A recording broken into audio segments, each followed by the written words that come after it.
Telerep, entité du groupe Sarp Veolia, est spécialisée depuis 40 ans dans la réhabilitation non destructive de réseaux d'eau usée et d'eau pluviale.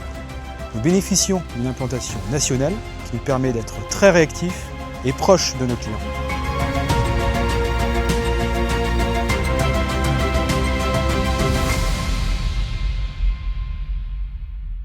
Nous sommes ici au sein d'une résidence d'habitat social des années 60 pour vous présenter notre solution de réhabilitation par projection de résine de colonnes d'eau usée, d'eau vanne et d'eau pluviale.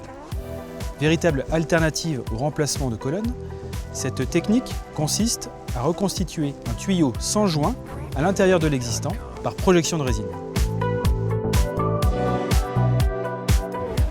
Notre résine a été spécialement formulée pour résister aux effluents dans les immeubles d'habitation.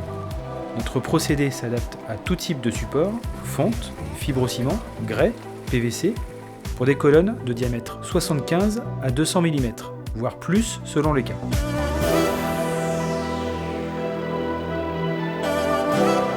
Pour bien comprendre l'intérêt de notre solution technique, nous nous retrouvons ici dans une cuisine type.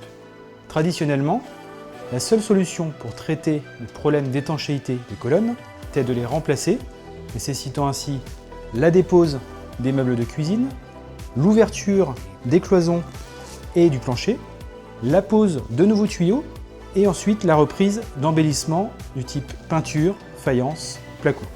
Au contraire, notre procédé permet de s'affranchir de toute destruction et d'éviter la problématique liée à la présence d'amiante que l'on retrouve fréquemment dans les bâtiments des années 60-70.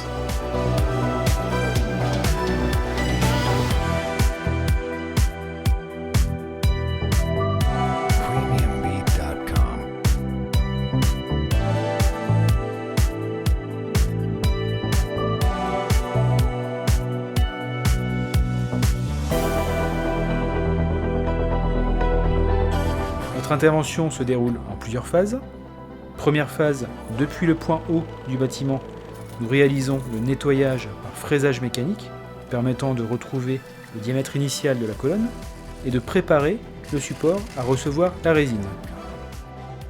Deuxième phase, nous procédons à la projection de résine dans la colonne en plusieurs couches successives. Troisième phase, nous réalisons l'inspection télévisée et remettons la colonne en service. Pour conclure, notre technique est une solution fiable, rapide, économique et sans gêne pour les occupants.